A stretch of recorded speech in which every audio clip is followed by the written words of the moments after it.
যাব আমি বিয়ে বাড়ি, তাই জন্য রেডি হচ্ছি।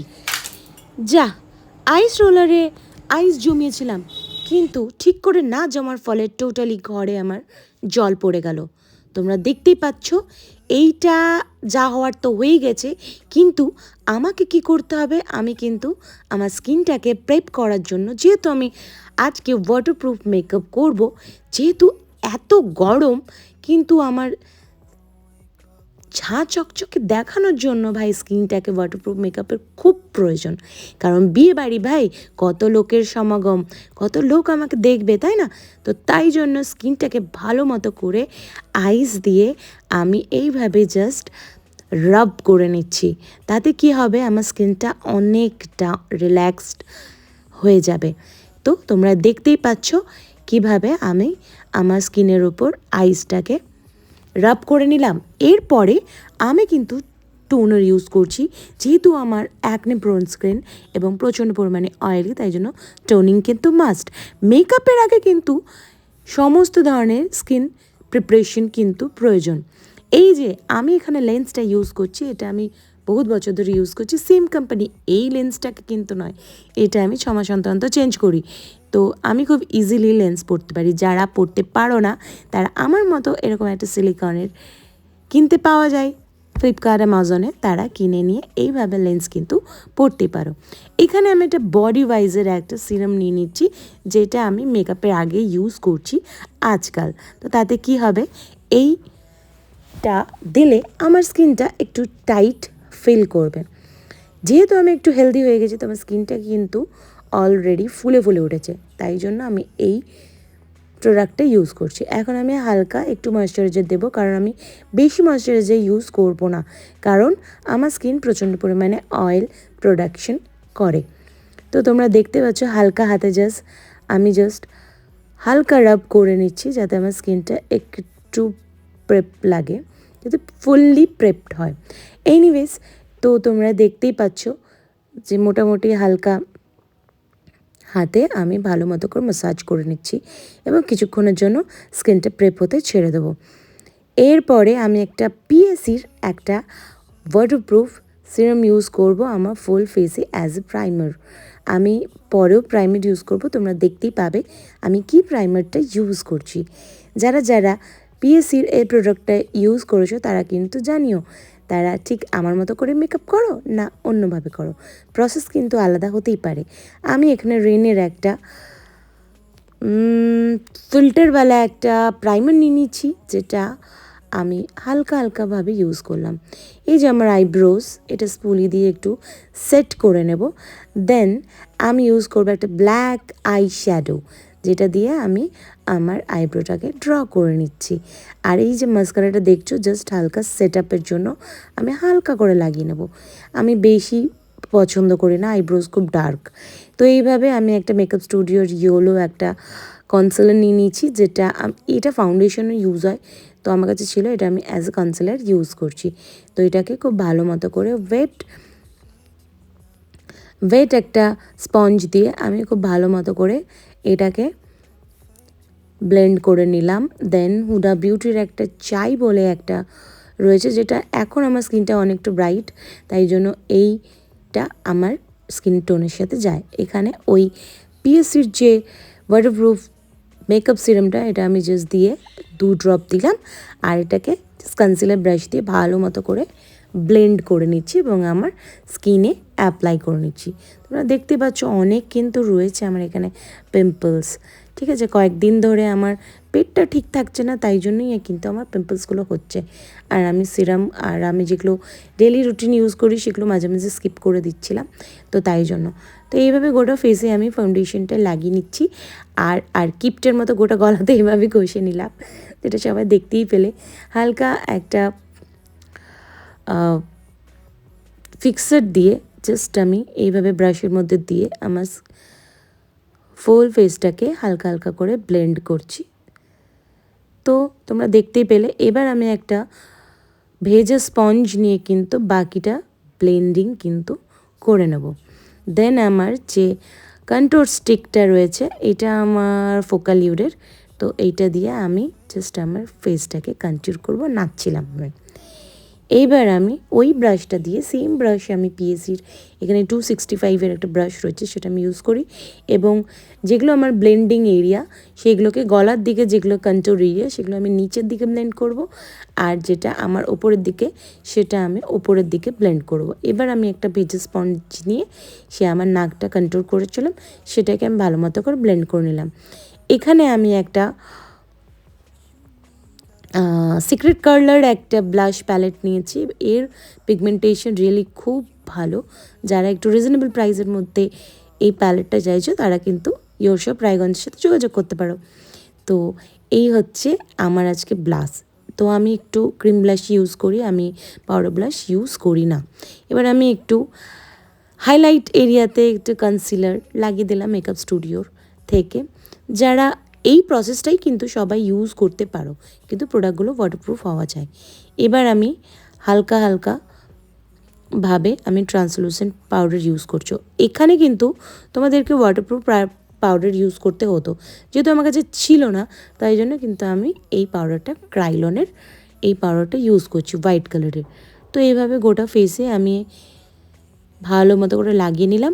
এবার দেখো আমি একটা স্প্রে বটলে আমি জল রেডি করে নিয়ে এলাম।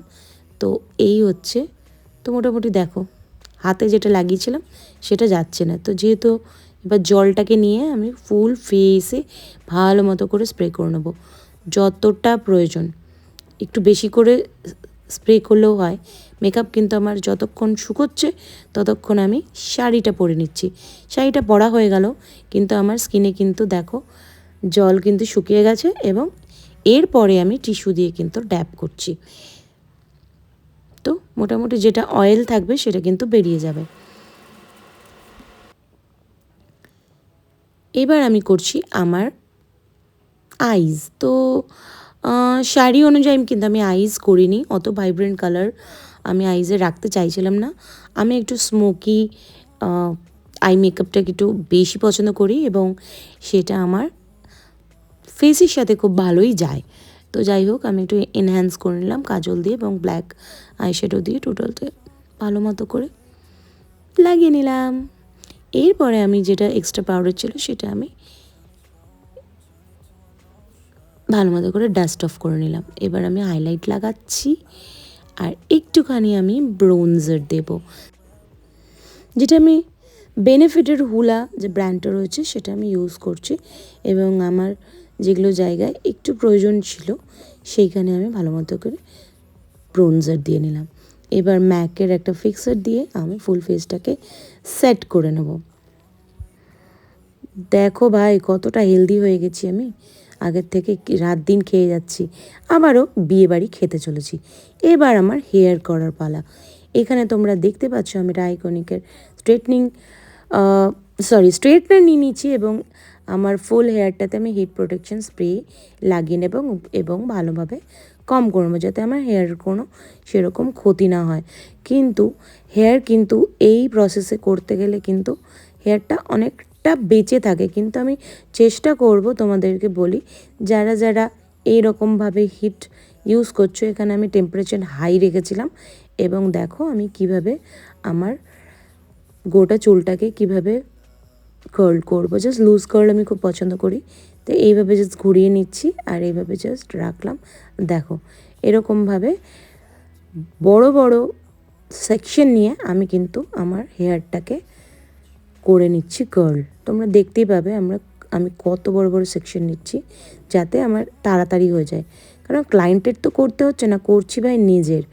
তো এবার আমি একটু ভালো মতো করে স্প্রে ইউজ করে নেব, এবং দেখো গোটা চুলটা কিন্তু আমার আউট কার্লস হয়ে গেছে।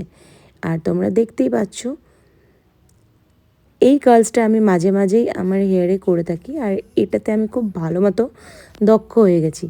তো এবার আমার মাস্কারা লাগানোর পালা। এখানে আমি একটা মার্সের মাস্কারা নিয়েছি, যেটা আমি কিছুটা রিভিউ দেখে নিয়েছিলাম।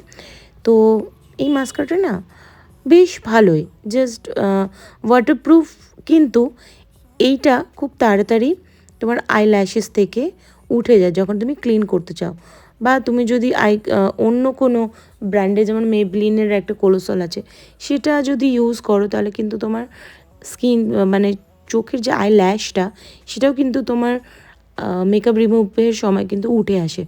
তো অনেকে এই প্রবলেমটা ফেস করো, তো আমিও এই ধরনের প্রবলেম ফেস করি, তাই জন্য মাস্কারাটা কিন্তু কি আমি দেখে চুজ করি। তো খুব ভালোভাবে মাস্কারাটাকে লাগিয়ে নিলাম। এই হচ্ছে আমার ওভারঅল লুক। তো এবার আমি লিপস্টিক পরবো। তো তার আগে আমি একটু সুইস বিউটির আমার কাছে একটা কম্প্যাক্ট রয়েছে, সেটা দিয়ে জাস্ট আমি আমার ফেসটাকে জাস্ট একটু ড্যাব ড্যাব করে নিলাম। আর এটা মিস ক্লেয়ারের একটা ফেভারিট আমার রয়েছে একটা লিপস্টিক, যার শেড নাম্বার হচ্ছে 3। তো এটা তোমরা চেক করতে পারো, খুব ভালো একটা নিউডের উপর যে লিপস্টিক। আমি খুব ভাইব্রেন্ট লিপস্টিক ইউজ করি না, কারণ আমি সেভাবে লিপস্টিক অত লাগাইও না। তো এই শাড়িটার সাথে কিন্তু এরকমই একটা লিপস্টিক ঠিকঠাক যেত। তো যাই হোক, তো রেডিটা মোটামুটি আমি হয়েই গেছি। আর এরপরে আস্তে আস্তে এই গয়নাগাটি পরার পালা। তো এবার আমি একটা এখানটাতে দেখতে পাচ্ছ একটা আমি কুন্দনের একটা জাস্ট কানের দুল পরবো, আর একটা ছোট্ট টিপ ইউজ করব এখানে আমি। আর টিপ পরলে না একটু ফেসটাকে না আরও ভালো লাগে আমার। তো যাই হোক, তো এইখানে আমার যেহেতু হাজব্যান্ড নেই ঘরে, তাই জন্য আমি পেছনে পিনটা লাগাতেই পারছি না, বারবার কিন্তু খুলে পড়ে যাচ্ছে আঁচল। তো এরকম আঁচল খুলে পড়ে গেলে খুব সমস্যা। তো যাই হোক, সিঁদুরটা পরে নিলাম। সিঁদুরটা পরে নিয়ে আর কি কোনো কাজ বাকি আছে আমার? হ্যাঁ, আমি গয়নাগাটি মোটামুটি পরে নিয়েছি, শাঁখা যা যা পরার পরে নিয়েছি। আর এই হচ্ছে আমার ফুল লুক। তো তোমরা দেখতেই পাচ্ছ। তো জানিও আমাকে কেমন লাগলো। আর বিয়েবাড়ির জন্য রেডি হয়ে গেলাম। এই হচ্ছে আসল লুক। আর এই হচ্ছে আমি বসে বসে কিছু ছবি তুলছিলাম। দেখো আমি কতটা মোটা হয়ে গেছি। তো যাই হোক, মোটা হলেও মুখটা ভালোই লাগছে দেখতে, খারাপ লাগছে না। কিছুদিন পর থেকে আবার ওয়ার্কআউট শুরু করব, তখন আবার রোগা হয়ে যাব। তো চাপ নেই, আমি এত জীবনে চাপ নিই না, খাই দাই ঘুমাই আর একটু মজা করি। আর হ্যাঁ, বউকে কিন্তু তোমাদেরকে দেখাবই। আমাদের বউকে লাস্টে দেখাবো, যেখানে আমি বিয়েবাড়ি অ্যাটেন্ড করতে গেছিলাম, আমার পাড়ারই একটা মেয়ে। তো এই হচ্ছে আমার ফুল লুক। যারা আমার ফটোতে দিয়েছিলাম সেটাই আমি আমার আইফোনের লাইভে তুলে রেখেছিলাম। আর এই হচ্ছে আমার আজকের লুক। তো যদি তোমাদের ভালো লাগে তো অবশ্যই লাইক করো, ভালোবাসা দিও, ঠিক আছে? আর এরকম ধরনের ব্লগ আবারও আসতে চলেছে। তো তোমরা জানিও আমাকে তোমরা কী ধরনের ব্লগ আমার কাছ থেকে এক্সপেক্ট করছো, কারণ আমি as a nail artist, as a গৃহবধূ, বা বাইরেও কাজ করতে যাই, গান করি, আর এত কিছু করি। তো কোনটা ঠিক তোমরা চাইছো? তো এই হচ্ছে আপাতত ফুল লুক। আর এই হচ্ছে আমার ভাস্তি। তো ওর সাথে কয়েকটা ছবি তুলে নিলাম। আর এই হচ্ছে আমাদের ব্রাইড আজকের। তো এই হচ্ছে কি সুন্দর লাগছে তাকে। তো চলো, টাটা, বাই বাই।